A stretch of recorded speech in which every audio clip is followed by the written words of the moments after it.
जय जगदंब, नमो आदेश. मी तन्वीताई पुणेकर आपल्या सर्वांचं सहर्ष स्वागत करते. बरेच दिवस झालं कामामुळे काही व्हिडिओ तयार करता येत नव्हते. बरेचशी लोक येत होते लांब लांबून बांधणी करण्यासाठी.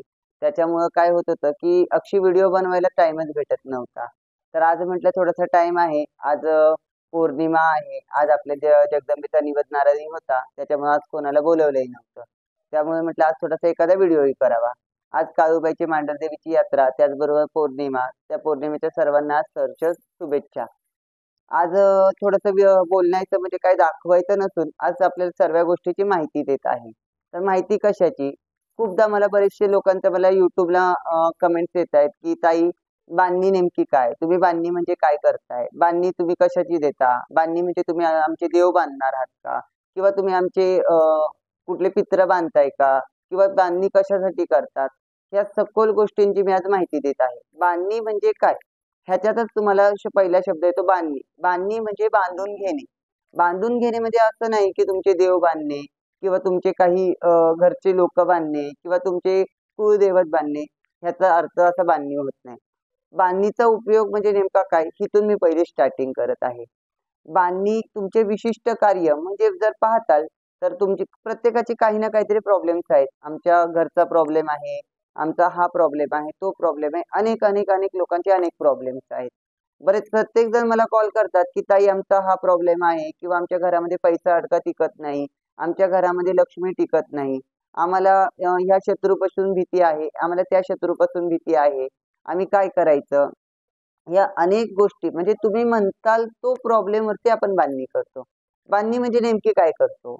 तर तुमचे जे काही प्रॉब्लेम्स आहेत किंवा तुमचे जे काही प्रश्न आहेत, ते आपण एखाद्या विशिष्ट पद्धतीने, विशिष्ट मंत्रांनी आपण ते बांधून घेत असतो. आणि ते प्रश्न सोडवण्यासाठी तुम्हाला कोणती तरी एक साधना दिल्या जाते. विशिष्ट मंत्रांची साधना दिल्या जाते. ती साधना ज्यावेळेस तुम्ही पूर्ण करता, ती साधना ज्यावेळेस तुम्ही कंटिन्यू 40 दिवस करता, त्याच्यानंतर तुम्हाला तुमचे प्रॉब्लेम्स असं वाटतं की कुठेतरी सुटत आहेत किंवा ते सुटलेले आहेत किंवा काही गोष्टी 50% तुमच्या सुटतात. मग त्यावेळेस ते प्रॉब्लेम ज्यावेळेस सुटतात, त्यावेळेस तुम्ही 40 दिवसांनी मला परत कॉल करायचा, की "ताई, की आम्ही जे काही बांधणी केली किंवा आम्ही जे काही तुमच्याकडे येऊन बांधणीचं कार्य करून गेलो, ह्याच्यावरती आमचे निम्मे प्रॉब्लेम सुटलेले आहेत." काही वेळेस असं होतं, की 40 दिवस साधना झाल्यानंतर तुमचे कुठले प्रॉब्लेम सुटतही नाही. मग त्यावेळेस काय करायचं? त्यावेळेस माझ्याकडे पर्याय आहे. बांधणी मी 1 वर्षाची देते. 1 वर्षाच्या बांधणीमध्ये ज्यावेळेस तुम्ही 1 वर्षाची बांधणी करून नेता, त्यावेळेस तुम्हाला काही ना काहीतरी विशिष्ट मंत्र दिलेले असतात. ते मंत्रांची 40 दिवसाची साधना झाल्यानंतर पुढेही तुम्हाला कंटिन्यू ठेवावे लागतात. मग ती साधना तुम्ही जशी पुढे कंटिन्यू ठेवता, तर काही वेळेस तुमचे काही प्रॉब्लेम्स अर्धे निम्मे सुटले किंवा नाही सुटले, तर त्याच्यासाठी तुम्ही जर अक्षी प्रॉब्लेम सुटले आणि प्लसकडे गेलात आणि प्लसपासून जर परत मायनसकडे येत असाल, त्याच्यासाठी आम्ही तुम्हाला इथून व्हायब्रेशन देण्याचे काम करत असतो. बांधणी ही कोणत्या देवी-देवतेची न देता, बांधणी कुठल्या जगदंबेची म्हणा किंवा कुठल्या कार्याची न देता, त्याच्यामध्ये आमची तंत्रसाधना तुमच्याकडे देत असतो. त्याच्यामध्ये आम्ही कुळदैवत, इष्टदैवत, ग्रामदैवत घेत असतो. ते तुम्हाला आम्ही परत त्याच्यामधून तुमच्या देवघरामध्ये म्हणा किंवा तुमच्या घरात ठेवायला देत असतो. जी लोकं माझ्याकडून बांधणी घेऊन गेलेली आहेत, त्यांना तर माहिती आहे बांधणीची प्रोसेस काय आहे, बांधणी कशी केल्या जाते, हे ज्या लोकांनी आलेली त्यांनी पाहिलेलंच आहे. मग त्याचबरोबर प्लसपासून अगर मायनसकडे तुम्ही येत असाल, त्याच्यासाठी आम्ही तुम्हाला व्हायब्रेशन देण्याचे काम करतो. तुमचे कार्य पूर्ण होण्यासाठी आम्ही मदत करतो. अशी ही बांधणी असते. आता जी लोकं माझ्याकडे आलेली आहेत, त्यांनी बांधणी केलेली आहे. त्यांना बहुतांश लोकांना काही ना काहीतरी फरकही आहे. अगर ज्यांना कोणाला नसेल, ते मला कॉलही करत आहेत, की "ताई, आत्तापर्यंत आम्ही बांधणी केली. आम्हाला कुठेतरी थोडासा फरक वाटतोय किंवा 40 दिवस आमचे कंप्लीट झालेत. अजून कुठे आम्हाला प्रोग्रेस झाल्यासारखं वाटत नाहीये." त्यांच्यासाठी आम्ही इथून व्हायब्रेशनही देत असतो. तर त्याच्यासाठी बरेचशी लोकं म्हणतात, "ताई आम्हाला बांधणी घरच्या घरी करू का आम्ही? तुम्ही आम्हाला कॉलवर सांगा." तर बांधणी तुम्ही घरच्या घरी करू शकत नाही. ही विधी, हे कार्य मी तुम्हाला डायरेक्टली दाखवूही शकत नाही आणि तुम्हाला ते समजणारही नाही. माझ्या गुरुकडून जे काही चालत आलेलं आहे किंवा माझ्या गुरुनी जे काही मला मंत्र दिलेले आहेत किंवा माझ्या गुरुनी जे काही मला कुठल्या ना कुठल्यातरी गोष्टी दिलेल्या आहेत, त्या मी तुम्हाला त्या तंत्रसाधनेतून करून देत असते. त्याच्यासाठी मी तुम्हाला माझ्या गुरुचे मंत्र तर डायरेक्ट देऊ शकत नाही. किंवा ते मंत्र तुम्हाला जमणारही नाही, हे क्लिअर आहे. तर बांधणीसाठी तुम्हाला माझ्यापर्यंत येणं गरजेचं आहे. बरेचसे लोक म्हणतात, ताई आमचे प्रॉब्लेम्स तुम्ही फोनवरून सोडवा. तर मी स्पष्ट सांगते, मी फोनवरून तुमचे कोणतेही प्रॉब्लेम सोडवू शकत नाही. जर तुम्ही माझ्या गादीवरती येताल, माझ्या जगदंबेच्या स्थानावरती येताल, तरच तुम्हाला तुमचा मार्ग मी सोडवू शकते. लोक मला लांबून फोन करतात, ताई आमचा असा असा प्रॉब्लेम आहे, तुम्ही आमच्या गोष्टीवरती कौल द्या किंवा तुम्ही हे लावा. उदाहरणार्थ, कितीही झालं तरी तुम्ही लांब असेल तर मी काहीच करू शकत नाही. जर माझी बांधणी तुमच्या घरामध्ये असेल किंवा तुमच्या देवघरात असेल, तर मी इथून व्हायब्रेशनने काहीतरी करू शकते. जर माझी बांधणीच तुमच्याकडे नसेल किंवा माझे कुठलं कार्यच तुमच्याकडे नसेल, माझी तंत्रसाधना तुमच्याकडे नसेल, तर मी तुमच्यासाठी काही एक करू शकत नाही. हा पहिला मुद्दा. त्याचबरोबर तुम्हाला जर अशी कुठे प्रॉब्लेम्स येत असतील, लोक आता बरेचसे लांबची लोक आहेत, ते मला सांगतात की ताई आम्हाला खूप प्रॉब्लेम्स आहेत, तुम्ही काहीतरी उपाय द्या.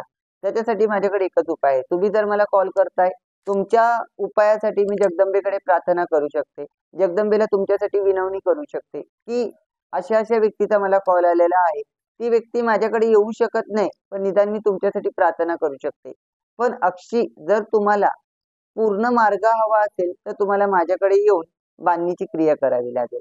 मग त्यासाठी बरेचशे लोकांनी मला फोन करू नये की ताई बांधणी तुम्ही आम्हाला फोनवरून सांगा, बांधणी आम्हाला तुम्ही फोनवरून सांगा, आम्ही तशी करतो किंवा व्हिडिओ कॉलवरती तुम्ही दाखवा, आम्ही तसं करू.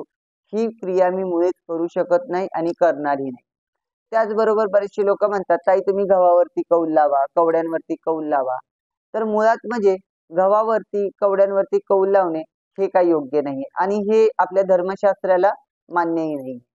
अक्षी तुम्ही गव्हाचे 4 दाणे किंवा 5 दाणे घेऊन खाली ह्याच्यावरती टाकता आणि त्याचे 2-2 निवडता. शेवटी ते दाणे ते तुम्ही संख्येत घ्या किंवा विषम संख्येमध्ये घ्या. ते 2 तरी लागणार आहेत किंवा दोनांमधून एक तरी बाहेर निघणार आहे. गव्हावरून जर एखाद्याचं आपण भविष्य ठरवणार असू किंवा गव्हावरून जर आपण एखाद्याच्या भविष्यामध्ये काय होणार आहे, हे जर आपल्याला जर अगोदर कळलं असतं, तर आतापर्यंत जो शेतकरी राजा आहे, तो गहू आपल्याला खाण्यासाठी कमी आणि अशा विधी मार्गासाठी जास्त त्याने वापर केला असता. मुळात धान्य आहे ते आपल्या उदर भरण्यासाठी आहे. त्याचं आपल्याला पोषण तत्व भेटतं. ते त्या धान्यावरून कधीही कोणाची पात्रता किंवा त्याचं फ्युचर किंवा त्याच्या पुढच्या आयुष्यात काय होणार आहे किंवा त्याच्या कुठलं संकट आहे किंवा त्याच्या कुठली बाधा आहे, हे ठरू शकत नाही. हे मी परत एकदा सांगते, गव्हावरून कुठल्याही गोष्टीचं शहानिशा करता येऊ शकत नाही. धर्मशास्त्रीय ह्याला कोणताही त्याला आधार नाहीये. तर मग प्रत्येक जण म्हणतात, ताई मग तुम्ही आमचे प्रश्न कसे सोडवता? मुळात म्हणजे मी जे काही तुमचे प्रश्न असतात, ते मी बांधणीच्या क्रियेद्वारे बांधून घेते. माझ्या साधनेद्वारे मी पाहते. ते जर योग्य असतील, तर मी तुम्हाला सांगते किंवा त्या प्रश्नांवरती जर काही मार्ग असेल, तो मी तुम्हाला माझ्या साधनेद्वारे सांगत असते. त्याच्यासाठी मला गहू टाकणे किंवा कवड्या खाली टाकून त्या सरळ पडल्यात किंवा उलट्या पडल्यात हे पाहणे, हे मी योग्य समजत नाही आणि ह्या कवडीला किंवा गव्हाला हे असं जमिनीवर टाकून पाहणे, ह्याला धर्मशास्त्रीय आधार नाही. कवडी ही गळ्यातच असावी, तिला शोभा आहे. कवडी ही जगदंबेचं सोनं आहे, हा दागिना आहे, हा आपल्या गळ्यामध्ये शोभेचा दिसतो. ह्याला जमिनीला टाकून आपण त्या पाहणं हा तिचा अपमान आहे. जगदंबेचं लेणं हे आपण जमिनीवरती खाली टाकायचं आणि एखाद्याचं आयुष्य पाहणं हे खरोखर चुकीचं आहे. तो आपल्या एक आपण म्हणतो हा शृंगार आहे, या शृंगाराचा कुठेही आपण असा गैरवापर करू नये. कवडी ही जगदंबेचं लेणं आहे म्हणून तुम्ही जगदंबेला जर तुम्ही खाली टाकून जर तिला जर कुठल्या ना कुठल्या जर अधर्माईक शास्त्राचा आधार देत असाल, तर हा कुठेतरी चुकीचा आहे. त्याच्यासाठी मुळात म्हणजे जर तुमचा जर काही प्रॉब्लेम असेल, तर मी गहू, काळे उडीद, त्याचबरोबर कवडी ह्याच्यावर पाहत नाही. मी जे काही पाहते, जे माझ्या साधनेद्वारे, माझ्या विशिष्ट मंत्रांद्वारे मी तुमचे काही प्रश्न असतील ते मी पाहू शकते. पण त्यासाठी तुम्हाला पहिले माझ्या इथे बांधणी करणं खूप गरजेचं आहे. ज्या घरामध्ये ज्यांनी कोणी माझ्याकडून बांधणी करून नेलेली आहे किंवा जे माझ्याकडून बांधणी करून घेऊन गेलेले आहेत, त्यांना माहिती असेल की तनुताईची जे काही गोष्टी आहेत त्या थोड्याशा वेगळ्या आहेत. जी लोक माझ्याकडे येऊन गेलेली आहेत, मी थोडंसं वेगळं कार्य करते. कारण की समाजापेक्षा थोडंसं वेगळं वागणं मला खूप आवडतं. कारण की समोरचा जे करतोय ते मी केलं म्हणजे मला योग्य वाटत नाही. मी कुठेतरी वेगळी आहे, मला कुठेतरी थोडंसं वेगळं राहायचंय, मी समाजापेक्षा काहीतरी वेगळं करते, म्हणूनच मला थोडंसं वेगळं राहावंशी वाटतं. हे मी प्रत्येकाला सांगते. आतापर्यंत जेवढी लोकं आलेली आहेत त्यांना माहिती आहे, माझं बोलण्यापासून, वागण्यापासून, माझ्या मंत्रांपासून ह्या सगळ्या गोष्टी मी वेगळ्या ठेवलेल्या आहेत. मला वेगळं राहायला आवडतं. माझे जे काही करिअर आहे ते मला वेगळं करायला आवडतं आणि जे काही वेगळं करते ते धर्मशास्त्र, अध्यात्म ह्या गोष्टीला धरूनच करायला आवडतं. मला म्हणून कोणीही असे तुकरट प्रश्न करूही नये, की ताई तुम्ही कवड्या टाकून पहा, की नाहीतर तुमच्या देवीच्या तुम्ही अंगाला एखादा रुपया लावून तुम्ही तो चिकटतोय का पहा. माझ्या जगदंबेला काही शरीराला मी लोकचुंबक लावून ठेवलेलं नाहीये, की तो रुपया चिटकतोय का निघतोय का पडतोय असलं बघण्यासाठी. मी जे काही करते ते मी धर्मशास्त्राला आणि आपल्या अध्यात्माला मानूनच करते. म्हणून तुम्ही जर म्हणताल, की ताई असे कौल लावा, तर मी असले तुकरट कार्य करत नाही.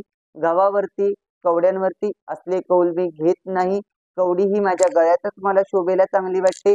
हा माझा शृंगार आहे, हेच माझं सोनं आहे आणि हाच माझा दागिना आहे. म्हणून ह्याला मी जमिनीवर टाकून ह्याचा अपमान करणार नाही. त्याचबरोबर मी जे गहू तुम्ही म्हणताल गव्हावरती कौल बघा, तर ते माझं अन्न आहे. त्या अन्नाचाही मी आता जमिनीवरती टाकून अनादर करणार नाही. म्हणून कोणीही मला असे तुकरट प्रश्न करू नका. ताई आमचा कौल लावा किंवा आमचे असे कार्य पहा. मी पाहू शकत नाही. जर तुम्हाला गरज असेल, तुम्हाला येऊशी वाटत असेल, तुम्ही जर योग्य मला मानत असाल, तर तुम्ही माझ्याकडे या. तुमच्या सर्व प्रश्नांवरती मी बांधणी करून देईल. त्या गोष्टी तुमच्या प्रॉब्लेम्सवरती मी त्याला बांधी करून तुमचे प्रॉब्लेम्स निवारण्यासाठी तुम्हाला साधना देईल. त्या साधना तुम्ही करा. जर कुठे तुम्हाला कुठे अडथळा वाटत असेल, तुम्ही प्लस पासून मायनसकडे जात असाल, तर तिथे तुम्हाला मी व्हायब्रेशन देण्याचे काम करेल. माझी बांधणी ही 1 वर्षाची देते. त्या 1 वर्षाच्या काळामध्ये तुम्ही माझ्यासोबत राहणार आहात. तुम्ही जर मी दिलेल्या साधना करत असाल, तर मी तुमच्या मागे आहे. जर माझी साधना तुम्ही जर कंटिन्यू करत नसाल, बांधणी घेऊन जर नुसती जर व्यर्थ करत असाल किंवा त्याचा वापर काहीच करत नसाल, तर तुम्ही जे काही मला दक्षिणा दिलेली आहे, बांधणीची जी काही मला तुम्ही दक्षिणा देत आहात, बांधणीच्या सामानाचा जो काही तुम्ही खर्च करत आहात, तो तुमचा पाण्यात जाणार आहे. तर तुमच्या पैशाचा सदुपयोग करायचा का तुमचे पैसे पाण्यात घालवायचे, हा तुमचा सर्वांचा निर्णय असेल. आतापर्यंत काहीशे भाविक आहेत, ते माझ्याकडे येऊन बांधणीही करून गेले. पण त्यांनी मला फोन करून सांगितलं, की "ताई आम्ही साधना करू शकत नाहीये." ज्यावेळेस त्यांना मी बांधणी देतानाच सांगितलं होतं, "दादा, ताई, मामा, काका, तुम्हाला जी काही मी बांधणी देते, ती बांधणी तुम्हाला घरी नेल्यानंतर विशिष्ट पद्धतीची क्रिया आहे त्या कराव्या लागतील. तुम्हाला त्याच्यावरती मार्ग देण्यात येतील, त्याच्यावरती साधना दिल्या जातील. त्या साधना तुम्हाला करायच्या आहेत." पण घरी गेल्यानंतर काही जणांनी मला असं सांगितलं, "ताई आम्ही साधना करू शकत नाही. आम्ही नुसती बांधणी ठेवली तर चालेल का?" तर ह्या प्रत्येकानं मला सांगायचंय, प्लीज असं करू नका. जी काही बांधणीची साधना दिलेली आहे ती करा. साधना ही काही खूप अवघड नाहीये. अगदी तुमच्या टाईमामध्ये तुम्ही म्हणताल त्या वेळेमध्ये तुम्ही करू शकताय. त्याला तुम्हाला खूप खर्चही करायचा नाही. तुम्हाला त्याच्यासाठी जास्त श्रमही करायचे नाहीये. मग तुम्हाला ती करणंही खूप ईझी आहे. जगदंबा तुम्हाला काय मागते? तिचं नामस्मरण तोंडात मागते.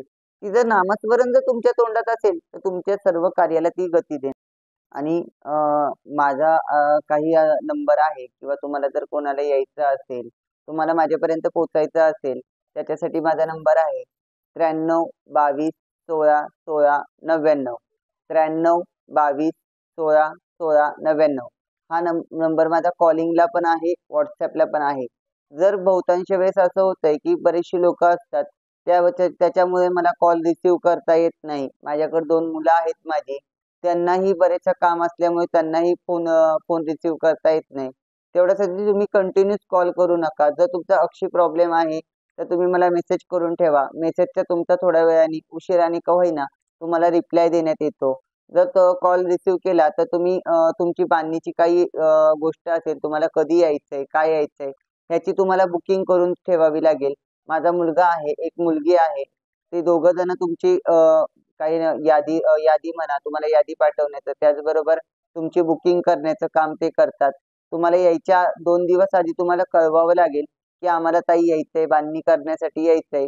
तुम्हाला जी काही माहिती आहे ती देतील, ॲड्रेस ते देतील. त्याचबरोबर मी जर कॉल उचलला नाही, माझ्याशी बोलता आलं नाही, तर तुमचा जो काही मेसेज आहे तो तुम्ही व्हॉट्सअपला पाठवू शकता अथवा तुम्ही टेक्स्ट मेसेज करू शकता. जर तुम्हाला खूपच काही अर्जंटली असेल तर माझ्या मुलांकडे तुम्ही सांगू शकता. ते निरोप तुमचा माझ्यापर्यंत देतील. त्याच्यावरती जे काही गोष्ट असेल, उत्तर असेल ते माझी मुलं तुम्हाला पाठवून देतील. अक्षितेंना मीच सांगणार आहे. माझ्या शिवाय ते काही तुम्हाला उत्तर देणार नाही. तुम्हाला जर यायचं असेल, माझ्यापर्यंत पोहोचायचं असेल, त्याच्यासाठी तुम्हाला फक्त बुकिंग अगोदर करावी लागेल. मुलांकडे तुमचं नाव आणि नंबर द्यावा लागेल. तुमच्या येण्याची तारीख ते फिक्स केल्या जाते. त्या दिवशी तुम्हाला यावं लागेल. आणि ह्याच प्रकारे माझं सर्व बोलणं इथं संपवते. सर्वांना आवडलं असेल तर तुम्ही मला लाईक करा, सपोर्ट करा, सबस्क्राईब करा आणि प्रत्येकाने जशी आपण देवघरामध्ये गेल्यावर घंटी वाजवतो, तशी माझ्या चॅनलची ही घंटी वाजवा. म्हणजे माझे नवीन-नवीन व्हिडिओ, येणारे पुढचे व्हिडिओ तुम्हाला दिसतील. त्याचबरोबर सगळ्यांना जर काही माझ्या बोलण्याचा काही राग आला असेल, कुठे चुकले असेल, काही माझ्या बोलण्यातून काही चुकीचं गेलं असेल, तर सर्वांना मी माफी मागते. माझ्या बोलण्याचा कोणीही रागही मानून घेऊ नका. कारण की शेवटी असं होतं, बोलता-बोलता एक बोलणं अनेक बोलण्यात जाऊन जातं. तर माझं जर कुठे चुकतही असेल, तर तुम्ही मला माफही करा. तुम्ही माझ्यापेक्षा मोठे असाल, तर माझं जर कुठे काही चुकलं असेल, तर तुम्ही मला सर्वांनी माफ करावी, ही मी तुमच्याकडे आशा बाळगते. त्याचप्रकारे आपण आता पुढचा एक व्हिडिओ तयार करणार आहोत. तो म्हणजे नजर दोष उतारा. हा बॉक्स बाजारामध्ये प्रत्येकाने पाहिला असेल, प्रत्येकाला माहित असेल हा बॉक्स. पण ह्याची क्रिया आतापर्यंत कोणालाच माहित नाहीये. बरेचशी लोक दुकानामधून हा बॉक्स विकत आणतात. हा बॉक्स विकत आणून आपल्या घरावर उतरवतात आणि जाळतात. पण ह्याच्याही काही मंत्र आहेत, याचेही काही तोडगे आहेत. हे कोणच पाहत नाहीये. त्याच्यामुळे हे जर तुम्हाला वाटत असेल ह्याची क्रिया करायची, तुम्ही मला संपर्क साधा. ह्याचं काय आहे मी तुम्हाला ह्याची सिद्ध करून तुमचं कसं उतरवायचं ह्याची माहिती मी तुम्हाला देईन. जय जगदंब. नमो आदेश. काही चुकलं असेल तर माफ करा, लाईक करा, सबस्क्राईब करा.